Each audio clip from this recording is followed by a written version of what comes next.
درس هفتم 14 کلید قرآن شناسی استاد عبدالظاهر دایی. بسم الله الرحمن الرحیم. الحمد لله نحمده و نستعینه و نستغفره و نؤمن به و نتوکل علیه و نعوذ بالله من شرور انفسنا و من سیئات اعمالنا. من يهده الله فلا مضل له ومن يضلل فلا هادي له واشهد ان لا اله الا الله وحده لا شريك له واشهد ان محمدا عبده ورسوله صلی الله علیه و سلم و علی آله و صحبه اجمعین. برادران عزیز، خواهران گرامی، السلام علیکم و رحمت الله و برکاته. انشاءالله کتابتان باز بکنین. درس هفتم توحید الوهیت است. ما و شما خوانده بودیم در اقسام توحید که علما میگن که توحید سه قسم است. یکی توحید الوهیت و توحید ربوبیت و توحید اسماء و صفات. در توحید الوهیت طبعا کلمه الوهیت از کلمه اله گرفته شده و اله در لغت به معنای معبود است. و در اصطلاح قرآن شریف وقتی که قرآن شریف آیاتش دقیقا سرش بحث کردیم، اله در قرآن به معبود گفته میشه. البته اون معبودی که ذاتش عبادت میشه و شریعتش و قانونش اطاعت میشه. قرآن عظیم الشان در مورد اله چند مطلب بیان میکنه. مطلب اول، قرآن عظیم الشان معبود حقیقی که مستحق عبادت است او را معرفی میکنه که معبود یگانه است، یعنی الله سبحانه و تعالی.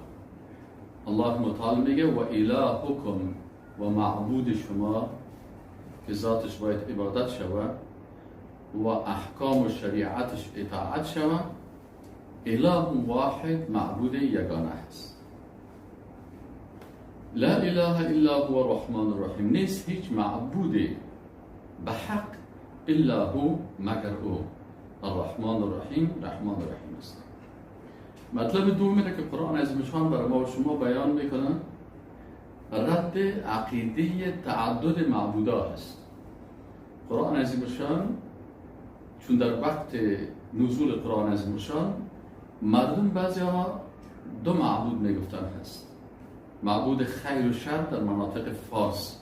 مناطق فارس وقت منطقه ایران و تاجیکستان و افغانستان و این منطقه کلشان شامل می شدن در مناطق فارس. در اینجا عقیده دو خدایی بود، ثنویت و یا آتش پرستی بود و بعضی مردم ها هر چیز عبادت می کردن. بعضی ها سه خدا می گفتن. الله متعال این اعتقادات رد کرد. مثلا گفت که نصارا به خاطر سه معبود قرار دادن کافر شدن. لقد کفر الذین قالوا ان الله ثالث ثلاثه. یقینا که کافر شدن کسایی که گفتن سه معبود است. و ما من اله الا اله واحد. الله متعال میگن نیست معبودی به جز از معبود یگانه. سوره مائده آیت 73. دیگه قرآن عظیم الشان بیان میکنه که بر تعدد اصلا دلیل نیست. ام اتخذوا من دونه آلهه. آیا اونان بغیر از الله معبودا را گرفتن؟ قل هاتوا برهانکم. شما برین دلایلتان را. از کجا کردین میره؟ در کدام کتاب آمده؟ کدام پیغمبر گفته؟ بناهن شما دروغ میگین، در حالی که این قریشی ادعا میکردن که ما پیروای ابراهیم و اسماعیل علیهم السلام هستیم. کجا از کدام صحیفه ابراهیم علیه السلام گپ آمده؟ در سوره انبیاء آیت 24. تعدد معبودان باعث فساد نظام جهان میشه. سومی نقطه که بیان کرده، الله متعال میگه که لو کان فیهما آلهة الا الله لفسدتا. او مردم اگر بغیر از یک اله الههای دیگه می بود، معبودهای دیگه می بود، لفسدتا، آسمان زمین فاسد می شدن. سوره انبیاء آیت 22. چهارم نکته که بیان میکنه بیان عاجزی و ناتوانی معبودای باطل بیان میکنه که قل من یکلؤکم باللیل و النهار من الرحمن، بگو که چی کسی شما را در شب و روز از مؤاخذه و عذاب الله رحمان نجات میده. پس این معبودان عاجز و باطل که حتی در شب گذشته خواندیم که یک مگس نمیتونن از خود دور بکنن، یا چطور میتونن که معبود به حق باشن.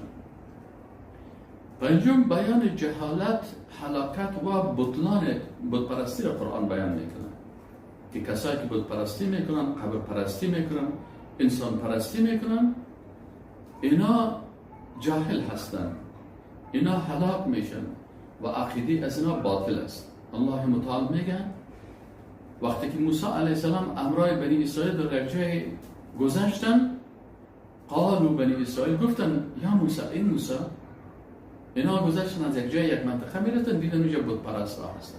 این بنی اسرائیل به موسی علیه السلام پیشنهاد کردن که اجعل لنا الها کما لهم الهه، برای ما هم یک دانه بت بساز مثل که اونا بت ها و معبودای باطل دارن. قال انکم قوم تجهلون، موسی علیه السلام گفت شما بسیار قوم جاهل هستید، ما برای شما عقیده توحید بیان میکنم، شما پس میین با بت پرستی. سوره اعراف آیه 138.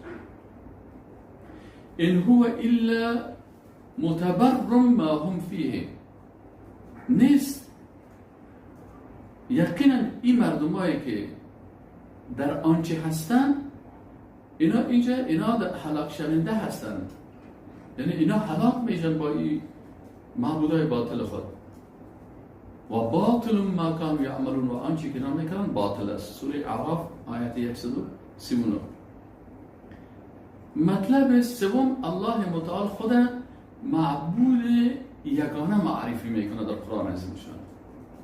وقتی موسی علیه السلام با الله متعال در کوه طور سخن میگه، الله متعال برش میگه که اننی انا الله، یقینا که من ای موسی علیه السلام الله هستم، لا اله الا انا، نیست معبود به حق که ذاتش عبادت شود و حکمش اطاعت شود الا انا، بغیر از من، فعبدنی، پس مرا عبادت بکو و اقم الصلاة لذکری و نماز به یاد ما بخوان. سوره طه آیت 14. مطلب 14 که در اینجا بیان میشه، مطلب 4 بیان عقیده توحید الوهیت تمامی پیغمبران. کل پیغمبران دعوت به عقیده توحید الوهیت میکردن در پالوی دیگر اعتقادات. موسی علیه السلام به قومش میگفت که انما الهکم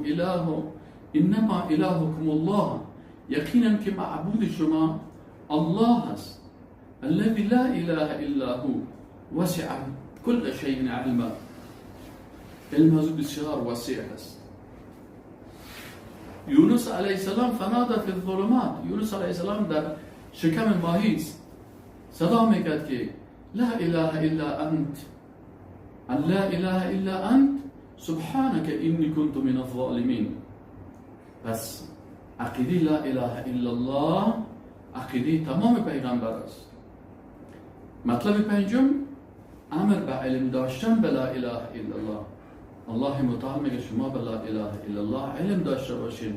الله متعال میفرماید در سوره محمد آیت 19 فاعلم انه لا اله الا الله، فاعلم یعنی علم حاصل کن، انه یقینا که لا اله نیست هیچ معبودی به حقی که ذاتش عبادت شود و شریعت و قانونش اطاعت شود الا الله، بغیر از الله متعال. پس ما شما کلمه لا اله الا الله محمد رسول الله را چه قسم ترجمه میکنیم؟ کلمه طیبه را میگیم که لا اله نیست هیچ معبود به حق، کلمه حق بیاریم، نیست هیچ معبود به حق که ذاتش عبادت شود و شریعتش اطاعت شود الا الله، بغیر از الله. ببین این حصر است، الا را ادات حصر میگه، یعنی فقط تخصیص برای الله میشه، قبل از کلش نفی شد. و وقتی که میگیم محمد رسول الله، میگیم که محمد صلی الله علیه و سلم رسول یعنی فرستاده الله است. و یا میگیم اشهد و شهادت میتونم ان لا اله الا الله، این که نیست هیچ معبودی به حق که ذاتش عبادت شود و شریعتش اطاعت شود الا الله، و اشهد ان محمدا، و شهادت میتونم که محمد صلی الله علیه و سلم عبده و رسوله، بنده الله هست و رسول الله هست. اینا وقتی که ما شما کلمه میخونیم در حقیقت با الله متعال 3 تعهد میکنیم. یک کس از شما پرسان میکنه یک کافر است، پرسان میکنه میگه من که مسلمان شدم چی باید بخونم؟ بس میگه که کلمه لا اله الا الله محمد رسول الله رو بخوان. میگه ما کلمه لا اله الا الله محمد رسول الله خو یک عبارت کوتاه هست، درش میگه این مفهوم بسیار بزرگ داره. به این معنا که تو قبلا که کافر بودی هیچ تعهد نداشتی، عهد و پیمانی با الله نداشتی، وقتی کلمه میخوانی 3 تعهد با الله میکنی. خوب دقیق رو متوجه باشید که باز این 3 تعهدات از پیشتان پرسان میکنن. این تعهدات 3گانه چی هست؟ اول انسان مسلمان تعهد میکنن که یا الله بغیر از ذات تو من هیچ کس دیگه عبادت نمیکنم. چرا این تعهد میکنن؟ به خاطر که الله متعال در قرآن عظیم الشان میگه وقضى ربك الا تعبدوا الا اياه، و فیصله نمود رب تو الله تعبدو ای که عبادت نکنیم الا مگر ایاه اوران. بناهن کل ما و شما به الله تعهد میکنیم که یا الله مطابق فیصله خودت ما عمل میکنیم و به غیر ذات تو به کسی دیگه هیچ عبادت انجام نمیدیم. تعهد دوم چی است؟ تعهد دوم تعهد میکنیم که یا الله به غیر از شریعت تو قانون هیچ کس دیگه را قبول نمیکنیم و اگر صلاحیت داشته باشیم و سعی و تلاش میکنیم که امی شریعت تو را در زمین تو که ما به خاطر اینمی هدف خلق شدیم که عبادت بکنیم و اطاعت تو را بکنیم و شریعت تو را در زمین الله حکمش تنفیذ بکنیم تا جایی که وصل ما میرسن بغیر از حکم الله حکم کسی دیگه را قبول نمیکنیم. پس تعهد اول ای که بغیر از الله و کسی دیگه عبادت نمیکنیم. تعهد دوم بغیر از شریعت الله قانون دیگه را نمیپذیریم، نه قانون روس و نه قانون امریکا و نه قانون دیگر را. از این خاطر بعضی کسایی که در کشورهای دیگه میرن، مثلا یک کسی میخواد در روسیه تابعیت بگیره، بازوش در قانون درش میگه که تو باید تعهد بکنی که من این قانون روس قبول دارم. اینجا تعهد خود به امرای الله در حقیقت شکستان. بسیاری کشورها ما یک ورق داره از پیشش تعهد میگیره که تو باید مطیع و فرمانبردار قانون ما باشی. قبول داری امیره که ما تو را تابعیت بدیم، نشنالیتی بدیم؟ این بسیار خطرناک است، ولی متاسفانه بسیاری مردم نمیفهمن و اگر برشان گفته میشه باز قبول نمیکنن. بناهن این تعهد دوم به اساس چی است؟ این الحکم الا لله، حکم نیست مگر مخصوص الله است. امر الا تعبدوا الا ایاه، الله امر کرده که بغیر از الله کسی دیگه عبادت نکنیم. این عبادت تشریعی هست، یعنی شریعت الله را قبول میکنیم، دیگه شریعت ها و قوانین قبول نمیکنیم. اینا کسایی که باز میخیزه در مقابل از او قسم بیاد میکنن که من قانون تو را تطبیق میکنم، این تعهد دوم خود در حقیقت شکستانده است. تعهد سومی از برای الله که یا الله ما عبادت ذات تو را و اطاعت شریعت تو را فقط به یک طریقه میکنم که او طریقه محمد رسول الله صلی الله علیه و سلم است. ما اهل طریقت هستیم. طریقه ما چی هست؟ طریقه ما طریقه رسول الله صلی الله علیه و سلم، بزرگ ما و سردار ما و رهبر ما و راهنمای ما. الله بر ما تعیین کرده محمد رسول الله صلی الله علیه و سلم است. الله میگه ولکم فی رسول الله اسوة حسنه، شما اسوه‌تان، رهبرتان و بزرگتان کی بگین؟ رسول الله صلی الله علیه و سلم. و ما آتاکم الرسول فخذوه، الله امر میکنه آنچه که رسول الله صلی الله علیه و سلم آورده هست اینو چی کنین؟ اینو بگیرین. و ما نهاکم عنه فانتهوا، و آنچه که از او نهی کرده از او شما منع شوید. به این اساس اطاعت رسول الله صلی الله علیه و سلم، طریقه رسول الله صلی الله علیه و سلم در تمام عبادات و در تطبیق نظام های اسلام، قوانین اسلام، شریعت الله این کلش چیزی واجب است بالای انسان مسلمان. پس ما شما 3 تعهد داریم. یا الله بغیر از ذات تو کسی دیگه عبادت نمیکنم، یا الله بغیر از شریعت تو قانون هیچ کسی رو نمیپذیرم و بالای خود و بالای زمین، بالای فامیل خود، بالای تمام مخلوقات تا جایی که واسه میرسه بغیر از شریعت تو دیگه قانون نمیپذیرم و تطبیق نمیکنم. و تعهد سومی که یا الله عبادت ذات تو را و اطاعت از شریعت تو را به طریقه رسول الله صلی الله علیه و سلم میکنم. نکته دیگه که دوستای عزیز در شما میخوانیم 7 شرط است در کلمه طیبه. 7 شرط است و در مقابل هر شرطش آیت قرآن است. این 7 شرط کلمه طیبه چی است؟ شرط اول باید به این کلمه علم داشته باشی. چه قسم علم؟ علمی که جهل تو را از بین ببره. یک انسانی که وقت برای کلمه نده، به تعلیم کلمه نده، این علم از کجا پیدا میکنه؟ پس انسان مسلمان مکلفیتش اینمی هست که باید علمی داشته باشه که جهل زیر چی کنه؟ از بین ببره. دلیلش است؟ الله سبحانه و تعالی در سوره محمد آیت 19 میفرماید فاعلم انه لا اله الا الله. پس علم داشته باش که یقینا که نیست هیچ معبود به حق که ذاتش عبادت شود و شریعتش اطاعت شود الا الله، بغیر از الله متعال. پس شرط اول کلمه چی است؟ علمی که جهل از بین ببره. شرط دوم کلمه چی است؟ یقین است که شک و شبهه دو باقی نمانه. اولش علم بود و تو علمی که جهل باقی نمانه. شرط دومش تو یقین داشته باشی به کلمه و به ایمانیات که چی است؟ که در اونجا باز برای تو شک و شبهه باقی نمانه. الله متعال در سوره حجرات در آیه 15 هم چی میگن؟ انما المؤمنون الذين آمنوا بالله ورسوله ثم لم يرتابوا. یقینا که مؤمنا کسایی هستند که ایمان آوردن به الله و رسولش ثم لم يرتابوا، باز در اینمی شک نکردن. امروز دشمنای اسلام وسایلشان چی هست؟ در وجود الله مثلا شک می‌بردن. بسیار دیده باشید دهری‌ها هستن، ملحدین هستن، در وجود الله شکوک می‌بردن. شک و شبهه را در ذات الله می‌بردن، شک و شبهه را در نام‌ها و صفات الله می‌بردن، در عبادت الله، در اطاعت الله. شک و شبهه در شخصیت رسول الله صلی الله علیه و سلم، در مورد قرآن، در مورد احادیث. شما ببینید بسیاری کسا در کتاب‌های حدیث، در راویای حدیث شک و شبهات ایجاد میکنن. در احکام اسلام، در حقوق زن، در حقوق طفل، در کل ازی شک و شبهه را ایجاد میکنن. این حال مسلمانی که یقین درست نداشته باشن یه چیز این باز با اینمی شبهات دشمنای اسلام چی میشن؟ در شک و شبهه میفتن. پس شرط کلمه لا اله الا الله امین هست که انسان مسلمان اون یقینی داشته باشد در اونجا شک و شبهه نمانه. سومین شرط کلمه لا اله الا الله چی هست؟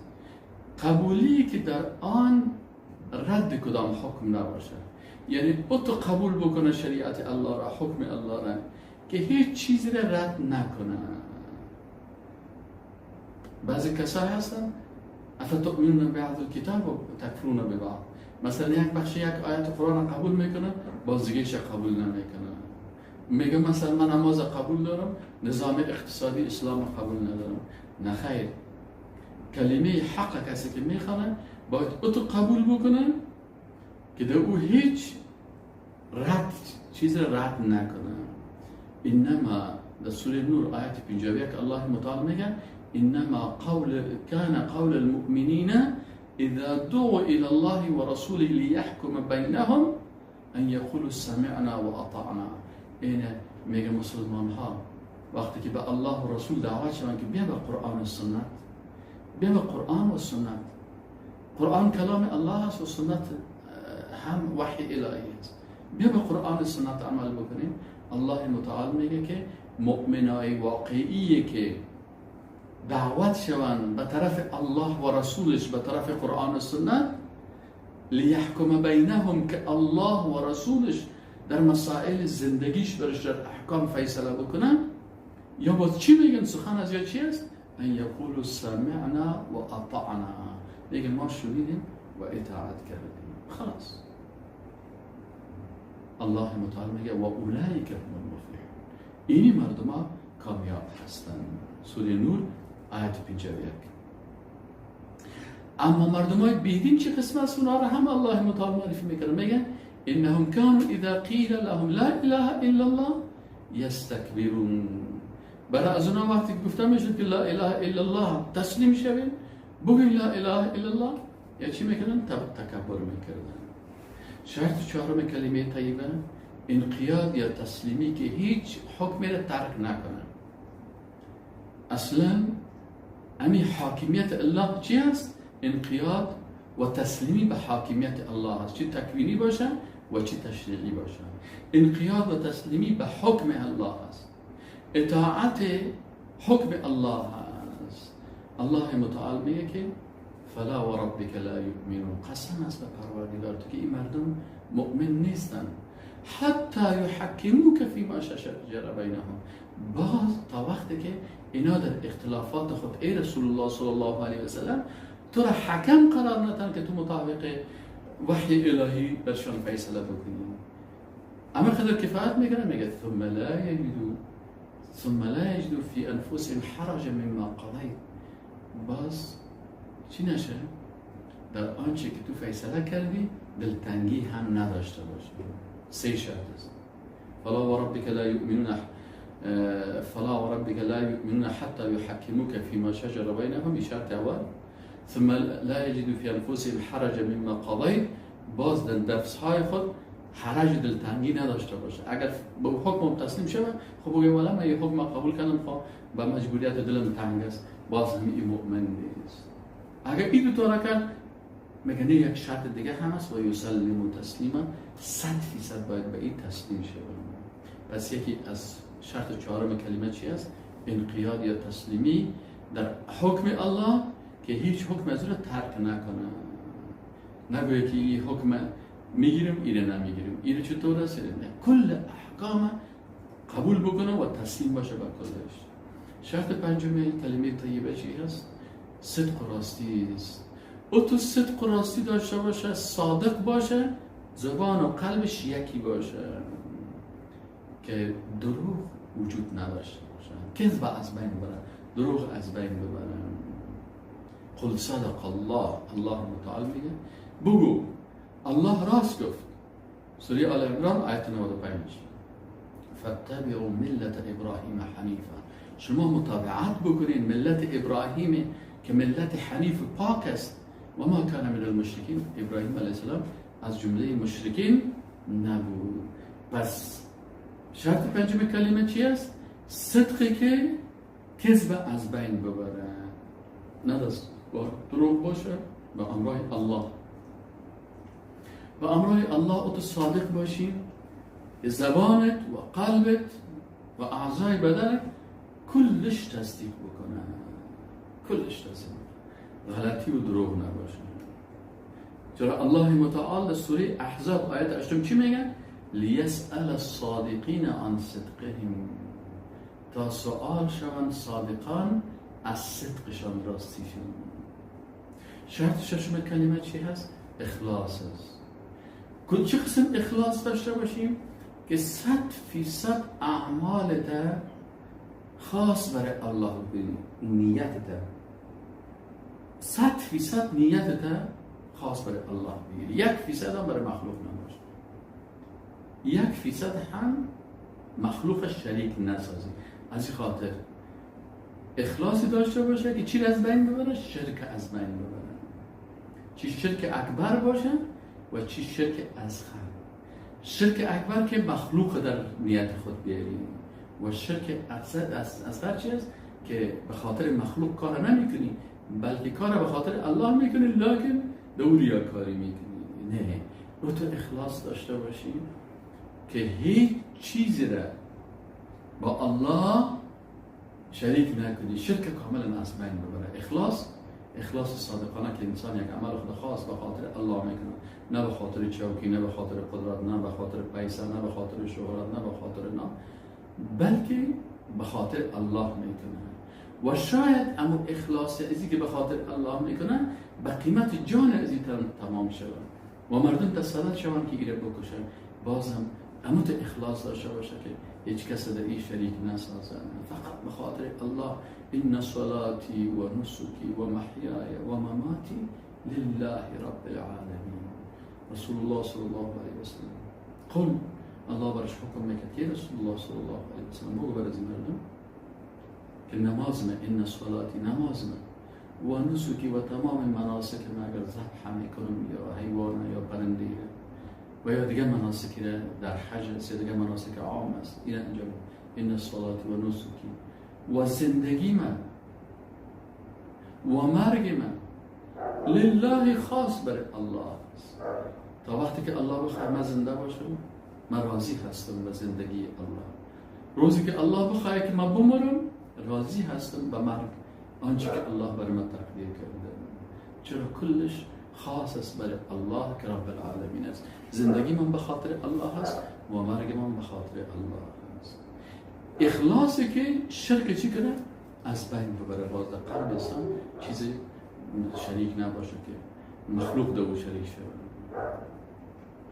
هفتمین شرط کلمه لا اله الا الله چی است؟